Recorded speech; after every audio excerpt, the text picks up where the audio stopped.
특성으로 알맞는 찬송을 잘 골랐다 하는 생각이 듭니다. 특별히 우리 일구역 연세 드신 분들 많이 있는데 이 가운데에도 정말 하나님께서 늘 함께 하시고 또 찬양의 고백처럼 하나님께 인정받는 그런 신앙의 사람, 하나님의 거룩한 성도들이 되기를 주님의 이름으로 축복합니다. 우리 옆에 있는 성도님들과 함께 인사 나눕시다. 하나님께서 당신을 택하셨습니다. 같이 인사 나눌까요? 하나님께서 당신을 택하셨습니다.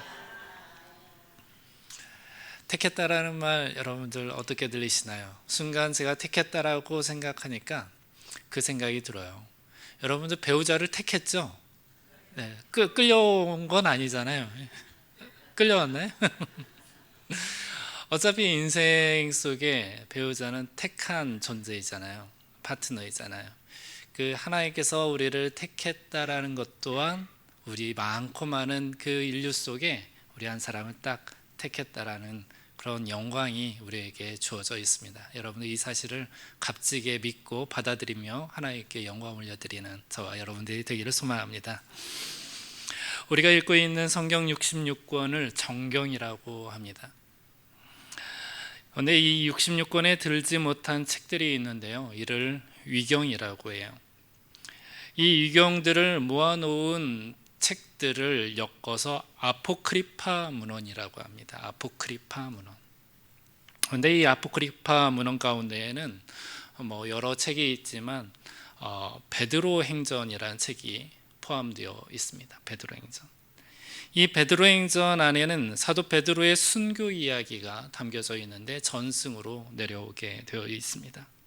이를 코바디스 전승이라고 칭하기도 하는데 내용은 다음과 같습니다. 당시 로마의 황제였던 네로의 박해가 심해지자 베드로의 주변 사람들이 로마를 떠나라고 권합니다. 당시 베드로는 로마에 있었는데 이유는 예루살렘의 박해가 너무나도 심하다 보니까 바로 땅끝이 로마인 줄 알고 바로 거기에 있었던 거예요. 그런데 로마의 네로의 박해가 심해지자 주변 사람들이 어서 로마를 떠나십시오, 그렇게 강권한 것이었습니다. 그도 그럴 것이 당시 베드로는 가장 권위 있었던 종교 지도자였습니다. 그리스도교를 대표하는 사도였었죠. 베드로와 야고보 그리고 요한, 이 세 인물이 가장 핵심적인 예수님의 세 제자였는데 교회를 대표하게 되었죠. 그런데 야고보는 일찍이 순교를 하게 되었고 요한은 나이가 아직 젊어서 교회를 대표하기에는 너무 일렀습니다.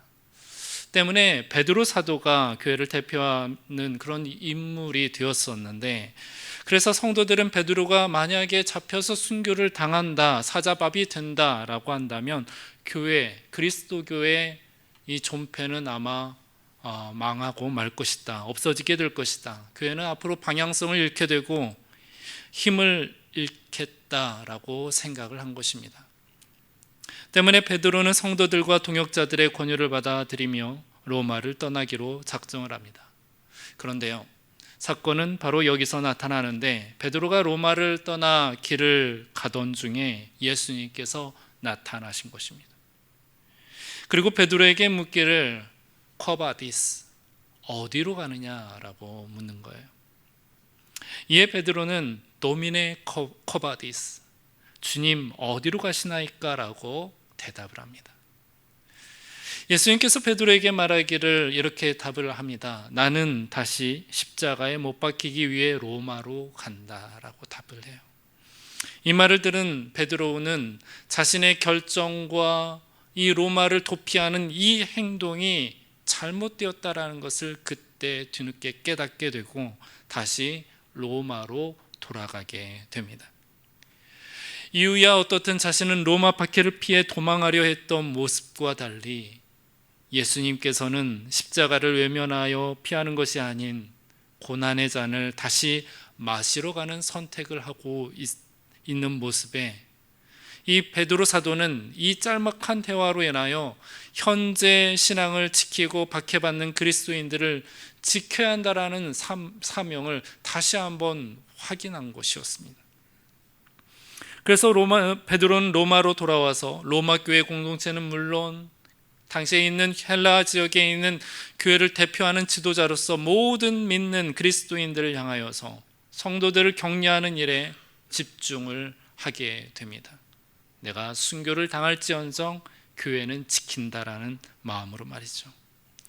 이후에 베드로는 체포되어서 십자가형을 선고받게 되는데 자신의 이 부끄러움에 예수님과 같이 십자가 처형을 같은 방식이 아닌 거꾸로 나를 매달아 달라 요청을 해서 거꾸로 십자가에 못 박혀 순교를 당하게 됩니다. 여기까지가 이제 코바디스 전승에 나오는 내용인데요. 다시 한번 말하지만 현재 우리가 살펴보고 있는 베드로 전서나 베드로 후서는 베드로가 다시 로마로 돌아가 박해받는 그리스도인들을 지켜내며 그들의 신앙을 붙잡아야 한다라는 이 사명 가운데 기록한 서신입니다. 수신자로 기록된 본도, 갈라디아, 갑바도기아 등 이 발달된 도시들에 정착한 흩어진 나그네 그리스도인들을 향하여 사도 베드로는 이 애정 어린 마음의 유언과 같은 표현 하나하나를 그렇게 서신서로 건넨 것이었습니다. 당시 베드로는 공개적으로 사역을 할 수 없었던 상황이었습니다. 공개적으로 했다라는 바로 체포당할 것이 분명했기 때문에 이렇게 편지를 써서 문서 사용만이 유일하게 행할 수 있었던 모습이었던 거예요.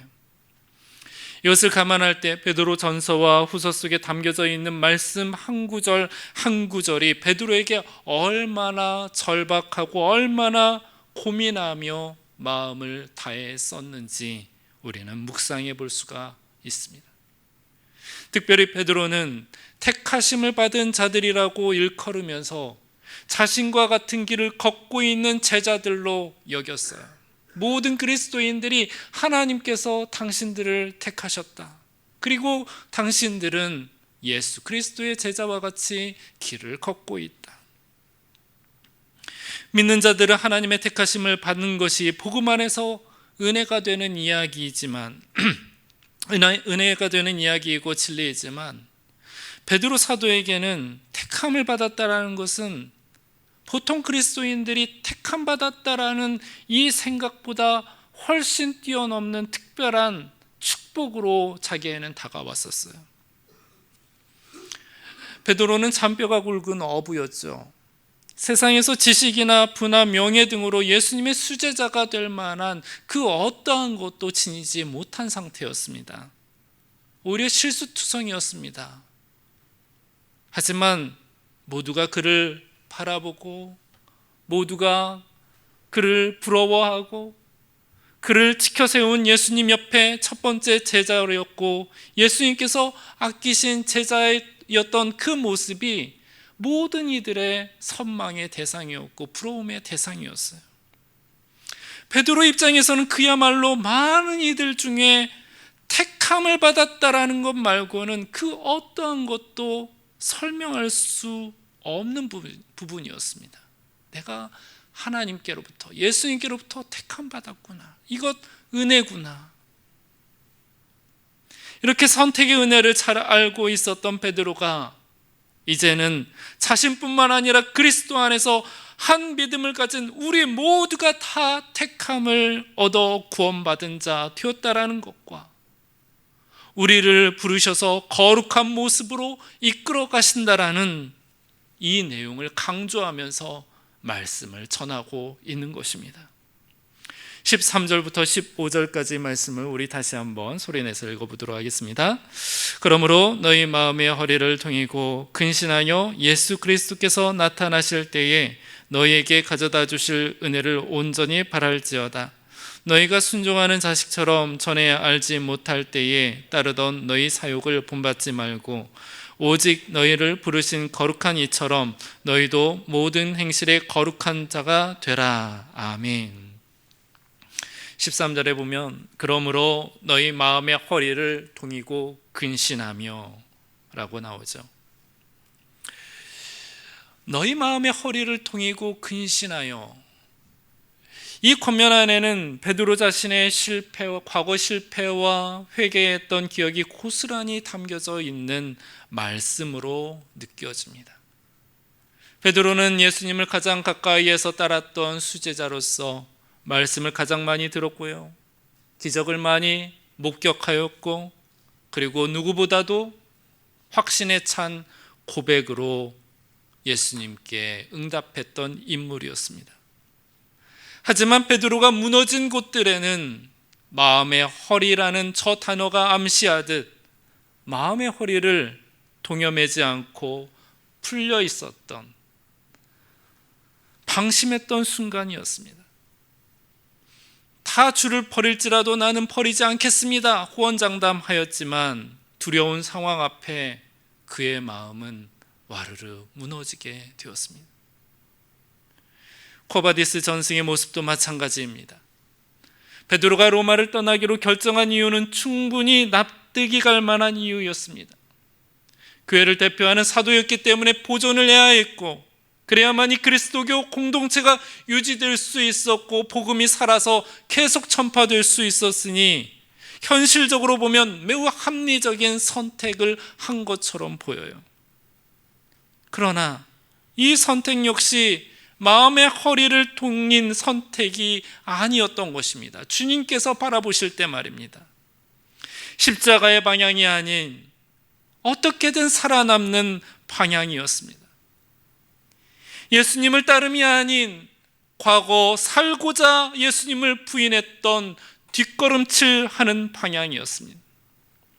때문에 베드로에게는 코바디스, 어디로 가느냐? 지금 현재 어디로 가고 있느냐? 라는 질문은 그의 신앙을 점검하는 아주 중요한 질문이 되었던 것입니다. 그리고 현재 흩어져 있는 나그네들에게 이 내용들을 담아서 권면하는 것입니다. 너희가 전에 알지 못할 때에 따르던 사욕을 본받지 말고 오직 너희를 부르신 거룩한 이처럼 너희도 모든 행실에 거룩한 자가 되라 라고 말입니다.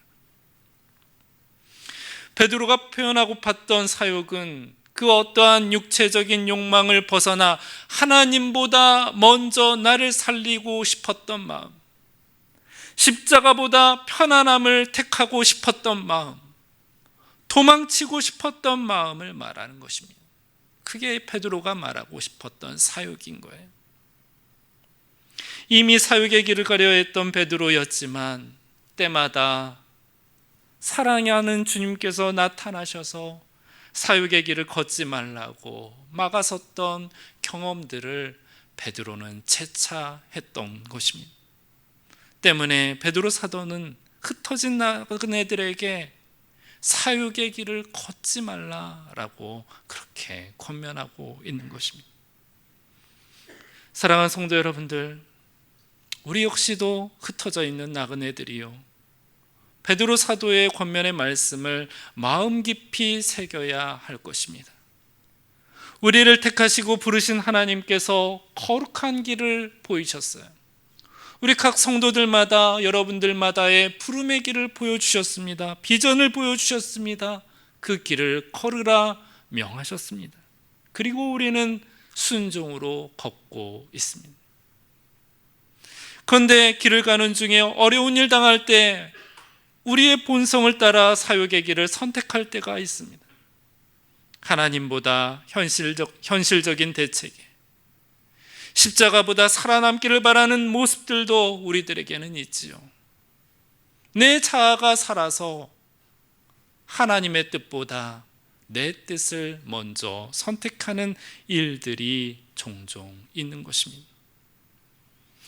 우리 자신을 낮추는 것과 스스로 미랄이 되어 죽어가는 것을 받아들이기 힘들 때가 있습니다. 하지만 우리가 하나님의 은혜를 우리가 기억한다라면, 또한 베드로가 경험했던 신앙의 모든 체험들을 돌아본다라면, 우리를 사랑하는 주님께서 원하시는 길은 낮아짐이고 미랄이 되는 것이고 도망치지 않고 문제에 맞서 나아가는 모습임을 깨닫게 됩니다. 우리들의 신앙이 이와 같이 성숙한 신앙이 되기를 주님의 이름으로 축복합니다. 참 신앙 안에 흔들림 없이 거룩함을 따르는 견고한 신앙인이 되기를 주님의 이름으로 축복합니다. 우리가 견고한 신앙, 성숙한 신앙, 주님의 제자가 되는 신앙을 우리 마음속 깊이 사모한다라면 하나님께서 그 사모하는 만큼 은혜를 부어주실 줄 믿습니다. 문제는 사모하는 마음이 있느냐 없느냐 그 차이인 거예요. 듣고 흘리느냐, 듣고 마음에 새겨 간직하고 기도하느냐 그 차이인 것입니다. 우리 모두 듣고 마음에 새겨 하나님께 간구하는 성숙한 신앙으로 나아가는, 우리에게 주어진 순례의 길을 완주하고 주님께로부터 칭찬받는 순례자들이 되기를 주님의 이름으로 축복합니다. 이제 베드로 사도는 사육의 길에서 거룩의 길을 선택해야 하는 그 이유에 대해 말씀하고 있습니다. 사육의 길이 아니라 너희들은 거룩의 길을 선택해야 하는데 그 이유는 바로 이것 때문이야 라고 안내하고 있는데요, 18절과 19절 말씀입니다. 우리 18절과 19절 말씀을 같이 한번 읽어보겠습니다. 너희가 알거니와 너희 조상이 물려준 헛된 행실에서 대속함을 받은 것은 은이나 금같이 없어질 것으로 된 것이 아니요 오직 흠 없고 점 없는 어린 양 같은 그리스도의 보배로운 피로 된 것이니라. 아멘. 베드로 사도는 흩어진 나그네들에게 구원에 관한 말씀을 전하고 있습니다. 구원에 관한. 그런데 이 구원의 길이라는 것은 물건을 매매하는 것처럼 은을 주고 금을 주고 그래서 사고 파는 것이 아니었습니다. 마음만 먹으면 내가 구원을 받을 수 있다. 집 한 채 팔면은 내가 구원받을 수 있지. 땅 하나 팔면은 우리 가족 편안하게 영혼의 구원을 받을 수 있지. 그런 매매가 아니었습니다. 흠이 없는 어린 양 되신 예수 그리스도의 보배로운 피로 되었다라고 말씀하고 있습니다. 그리고 이 구원은 이미 값이 치러진 상태라고 말하고 있습니다. 구원의 모형이 되는 출애굽기를 보아도, 우리 개인의 구원 이야기를 들어보아도 우리는 사실 우리 스스로 빠져나올 수 없는 길에 있었던 것이 분명합니다.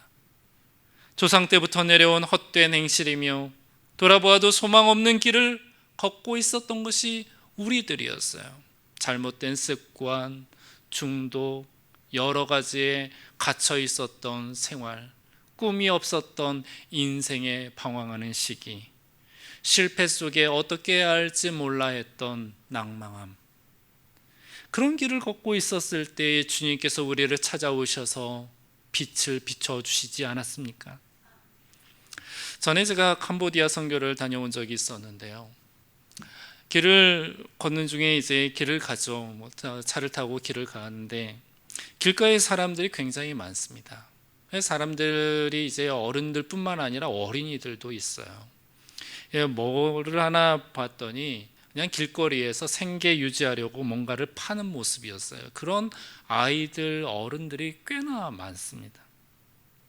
가계의 저주라고 하죠. 집안 대대로 흐르는 생업, 관습, 영적인 갇힘, 그리고 가정에서의 삶은 저를 비롯해서 선교에 참여한 모든 이들의 눈에는 절망적이다.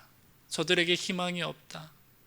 하나님 어떻게 하면 좋겠습니까? 저들에게 하나님의 도움이 필요합니다. 라는 그런 기도밖에 흘러나오지 않게 되었습니다. 그야말로 희망이 없었어요.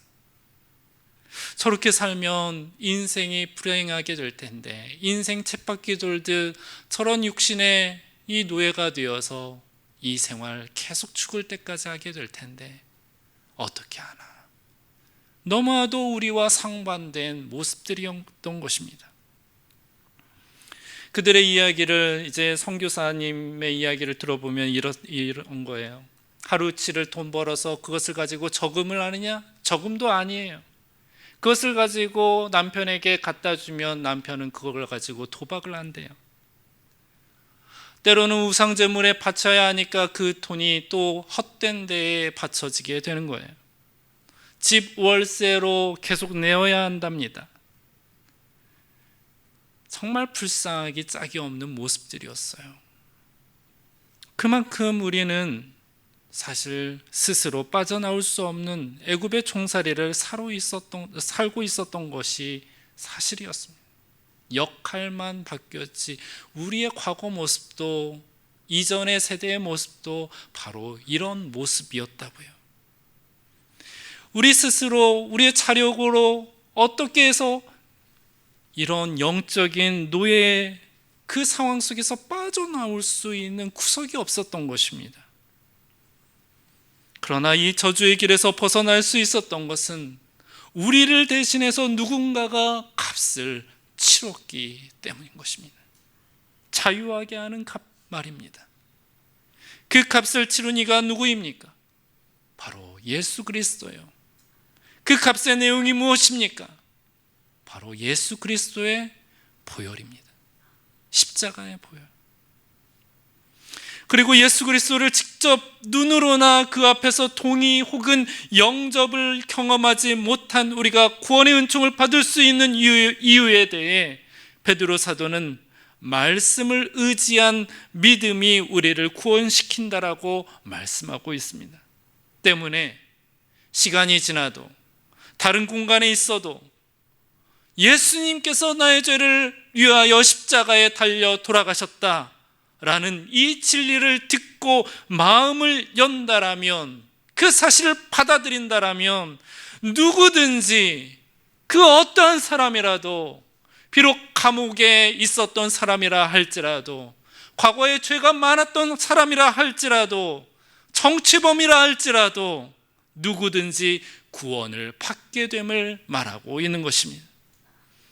베드로는 구약의 말씀을 인용하며 지금까지의 구원에 대한 교리를 마무리하고 있습니다. 24절과 25절 말씀입니다. 다시 한번 읽어보도록 하겠습니다. 그러므로 모든 육체는 풀과 같고 그 모든 영광은 풀의 꽃과 같으니 풀은 마르고 꽃은 떨어지되 오직 주의 말씀은 세세토록 있도다 하였으니 너희에게 전한 복음이 곧 이 말씀이니라. 아멘. 세상의 모든 육체, 모든 영광은 풀과 꽃 같아서 시들고 마르고 영향력을 주지 못한다라는 거예요. 세상의 영화를 누리며 살았던 솔로몬조차도, 세상의 그 어떤 정복자 황제라 할지라도, 부를 누렸던 사람이라 할지라도 결국에는 시들고 마르게 되었다라는 것입니다. 한계에 있는 모습이라는 것입니다. 구원을 이룰 수 있는 그 어떠한 효력이 그들에게 없다라는 거예요. 세상에 그 어떠한 것도 구원을 이룰 수 있는 효력은 없지만 오직 하나님의 말씀, 창조자이신 하나님의 말씀은 영원하여서 그 말씀이 신실하고 효력이 있으며 보장된 구원을 허락한다라고 말씀하는 것입니다. 그 말씀과 구원이 택함을 받은 너희들에게 있도다라고 사도 베드로가 그렇게 기억하게 하는 겁니다. 베드로는 왜 흩어져 있는 나그네, 즉 당시 그리스도인들에게 다른 이야기가 아닌 구원에 관한 이야기를 강조하며 서신서를 시작했을까요? 베드로가 경험한 이야기가 많이 있을 텐데 말입니다. 성경에 나타나지 않았지만 많은 기적들의 이야기를 왜 경험하지 못했겠어요? 3년이라는 시간 속에 예수님께서 펼치신 기적이 하루에 한 번만 있다 하더라도 1000번을 경험했을 것입니다. 그런 기적 이야기가 왜 없지 않겠어요? 제자로 살면서 알고 깨닫게 되었던 이야기들이나 교회를 대표하는 사도로서 사도직을 위한 사도론 같은 여러 이야기가 있을 텐데, 여러 이야기들을 제쳐놓고 오직 구원에 관한 이야기를 전한 이유가 과연 무엇입니까? 그것은 바로 장차올 핍박이며 박해에 흔들리지 않아야 할 구원의 뿌리, 그 뿌리를 깊이 내리뻗어라. 흔들리지 않게 버티고 그 뿌리를 계속 뻗쳐내서 장차올 이 네로 황제의 박해 기간 동안 너희들이 신실하게 살아남으라 라고 도전하고 있는 것입니다. 만세반석 되신 예수 그리스도 위에 집을 짓게 하는 작업이었던 것입니다. 택함을 받은 자신과 같은 그리스도인들 모두 믿음 위에 굳게 세워지기를 바랬던 마음이 사도 베드로에게 있었던 것입니다. 사랑하는 성도 여러분들, 오늘의 말씀이 우리에게 어떤 메시지로 다가옵니까? 어쩌면 우리 시대 역시 그 옛날 로마가 통치하고 있었던 박해 시대와 같이 여러 방법으로 우리를 흔들고 위협하고 유혹하며 핍박하는 시대에 놓이지는 않을까 하는 걱정이 앞섭니다. 오히려 요 근래에는 미혹해하는 영들이 굉장히 많아서 참 진리가 무엇이고 참 복음이 무엇인지 헤집기 어려운 시대가 되어버렸어요. 그래서 그리스도인들이 많아지는 듯 하지만 참 길을 걷는 그리스도인들은 찾아보기가 힘든 그런 시대가 되지 않았나 그런 생각이 듭니다.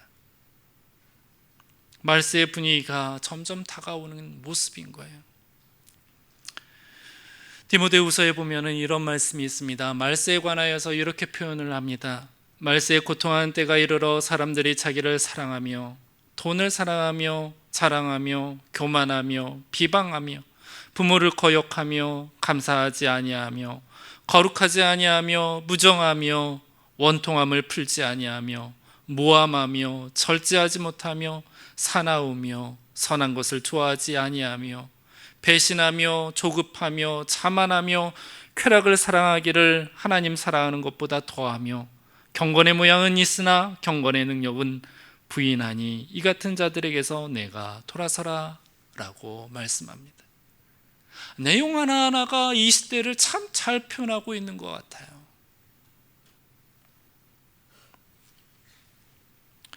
성경 오늘 말씀을 통하여 우리에게 묻습니다. 하나님께서 너희들을 택하신 그 택하심을 믿느냐? 너희에게 산 소망이 있느냐? 불로 연단하여도 사라지지 않을 믿음이 너희들에게 있느냐? 구원에 대한 확신이 있느냐? 구원받을 수 있음에 대한 확신은 무엇 때문이냐? 사랑하는 성도 여러분들, 여기 있는 우리 모두가 구원에 대한 확신이 있기를 주님의 이름으로 축복합니다. 당장 죽어도 내 주님 품 안에 안겨져 있을 수 있음을 마음에 믿고 또한 그러한 신실함으로 신앙생활하는 저와 여러분들이 되기를 주님의 이름으로 축복합니다.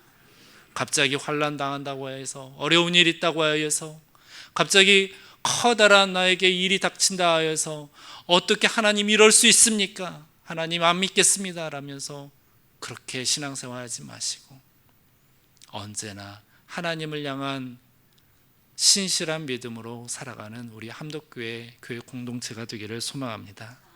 어떠한 위기, 어떠한 환난, 어떠한 유혹 속에서도 흔들리지 않는 믿음으로, 특별히 제가 이야기한 바람이 많은데요, 바람이 거세게 분다 하더라도 여러분들이 흔들리지 마시기 바랍니다. 아침 저녁마다 제가 바람이 참 많이 분다 생각이 되어져요. 겨울철에 더 그런 것 같아요. 하지만 우리 마음 가운데는 심지가 깊어진 믿음의 뿌리가 있어서 그 믿음으로 말미암아 늘 견고하게 살아가는 저와 여러분들이 되시기를, 함덕교회 되기를 주님의 이름으로 축복합니다. 이 시간 주신 말씀을 놓고 함께 찬양하며 나아가도록 합시다.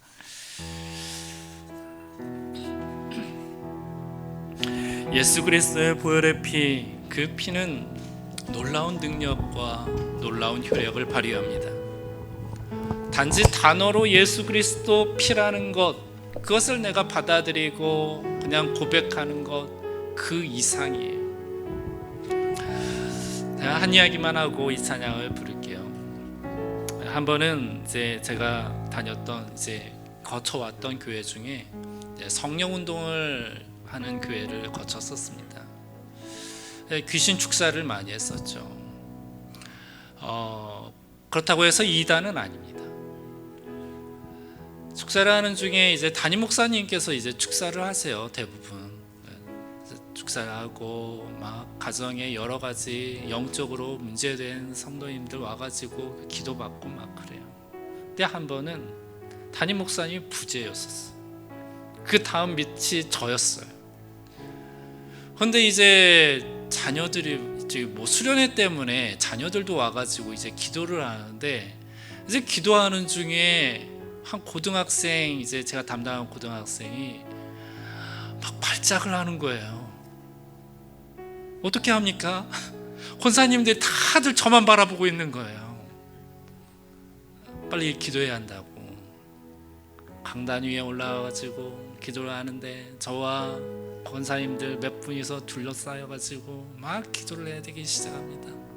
그런데요, 여러분들 그런 거 느껴보셨나요? 귀신 들린 사람 바로 옆에 있는 것이 너무나도 두려워요. 나한테 옮길까 봐. 그런데 그때에 제가 그 교회에서 뭐를 배웠냐면 예수 그리스도의 보혈의 능력을 배웠었어요. 예수 그리스도의 보혈의 능력을 외쳤습니다. 그렇게 외쳐댔습니다. 어떤 이제 과정이 있었는데, 예수 그리스도의 보혈로 나와 우리를 보호하시고 이 불쌍한 영혼을 보호하시고. 그랬더니요, 저는 그때까지만 해도 그냥 이성적으로만 알고 있어요. 그런데 그 보혈의 능력이 그때 발휘되더란 말입니다. 예수 그리스도의 보혈이 그냥 하나의 성경에 나와 있는 글자 이게 아니구나.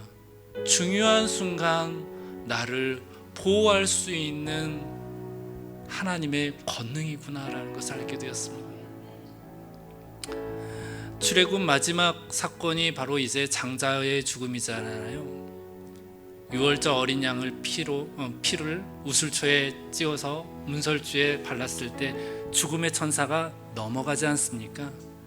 딱 그거였어요. 예수 그리스도의 보혈이 내 안에 있다 보니까 어떠한 영적인 공격이 와도 나를 해할 수가 없단 말입니다. 이 시간 이 찬양, 우리의 구원이 바로 예수 그리스도의 보혈 그 권능으로 되었음을 우리가 믿고 이 찬양 하나님께 올려드렸으면 좋겠습니다. 찬양합시다.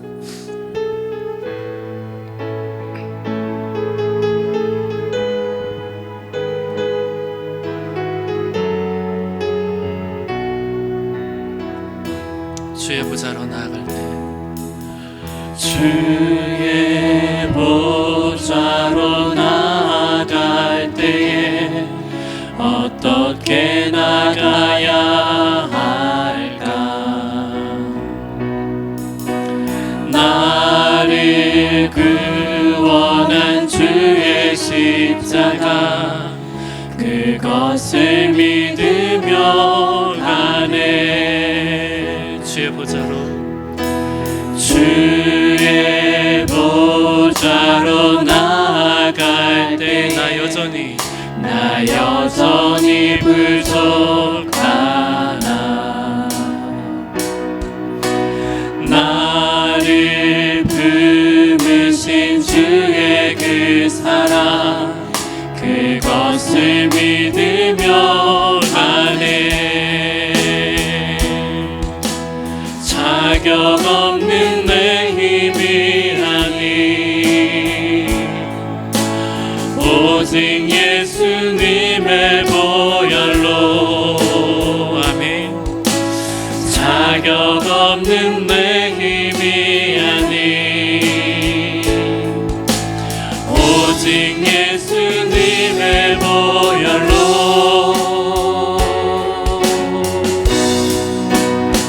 십자가의 보혈, 완전하신 사랑, 힘입어 나갑니다.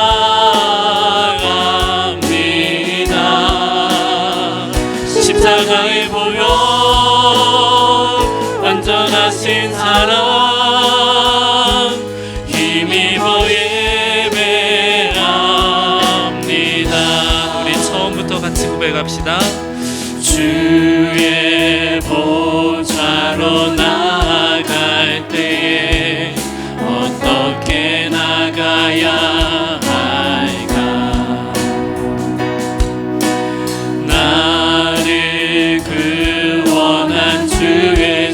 십자가 그것을 믿으며 가네. 주의 보좌로 나아갈 때 주의 보좌로 나아갈 때에 나 여전히 부족하나. 나를 품으신 주의 그 사랑 그것을 믿으며 가네. 자격 없는 내 힘이 아니 오직 예수님의 보혈로. 자격 없는 내 힘이 아니 오직 예수님의 보혈로. 십자가의 보혈, 십자가의 보혈 완전하신 사랑 힘입어 나갑니다. 십자가의 보혈 완전하신 사랑 힘입어 예배하. 다시 한번 자격 없는 내 힘이 아니 자격 없는 내 힘이 아니 오직 예수님의 보혈로. 오직 예수님의 보혈로. 아멘. 자격 없는 내 힘이 아니 함께 외칩시다. 오직 예수님의 보혈로. 십자가의 보혈 완전하신 사랑 힘입어 나갑니다. 십자가의 보혈 완전하신 사랑 힘입어 예배하. 다시 한번 선포합시다. 십자가의 보혈, 십자가의 보혈 완전하신 사랑 힘입어 나갑니다. 십자가의 보혈 완전하신 사랑 힘입어 예배. 다시 한번 외칩시다. 십자가의 보혈, 십자가의 보혈 완전하신 사랑